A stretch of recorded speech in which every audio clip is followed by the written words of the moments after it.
P ജയരാജനെയും ആരോഗ്യമന്ത്രിയെയും വിമർശിച്ച ആലപ്പുഴ ജില്ലാ സമ്മേളനം. ആലപ്പുഴയിൽ വിഭാഗീയതകൾ വ്യക്തി കേന്ദ്രീകൃതമാണെന്നും വോട്ട് ചോർച്ച കണ്ടെത്താൻ കഴിഞ്ഞില്ലെന്നും വിമർശനം. അതേസമയം മുഖ്യമന്ത്രിയെയും സജി ചെറിയാനെയും പ്രതിനിധികൾ വാനോളം പുകഴ്ത്തി. പി ദിവ്യയുടെ നാവുപിഴയിൽ ദ്രുതഗതി നടപടിയെടുത്ത പാർട്ടി എന്തുകൊണ്ട് BJP നേതാവ് ജാവദേക്കർക്ക് ചായ സൽക്കാരം നടത്തിയ കേന്ദ്ര കമ്മിറ്റി അംഗത്തിനെതിരെ നടപടിയെടുക്കാൻ തയ്യാറായില്ലെന്നായിരുന്നു പ്രതിനിധികളുടെ ചോദ്യം. റോഡിൽ സ്റ്റേജ് കെട്ടിയതും തുടർന്നുണ്ടായ വിവാദ പ്രസ്താവനകളും തിരിച്ചടിയുണ്ടാക്കി. എന്നാൽ അതിൽ നടപടിയൊന്നും ഉണ്ടാകാത്തതിലും വിമർശനമുണ്ടായി.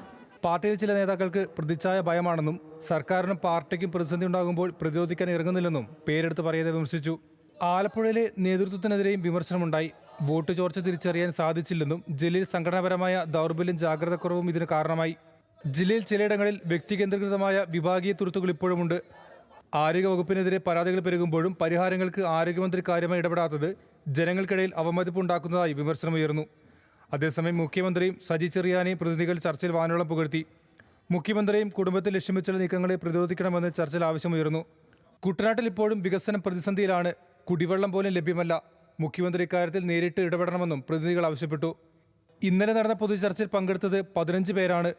സമ്മേളനത്തിന്റെ 2ാം ദിവസമായി ഇന്ന് ചർച്ചകൾ പുരോഗമിക്കും. ന്യൂസ് മലയാളം, ആലപ്പുഴ.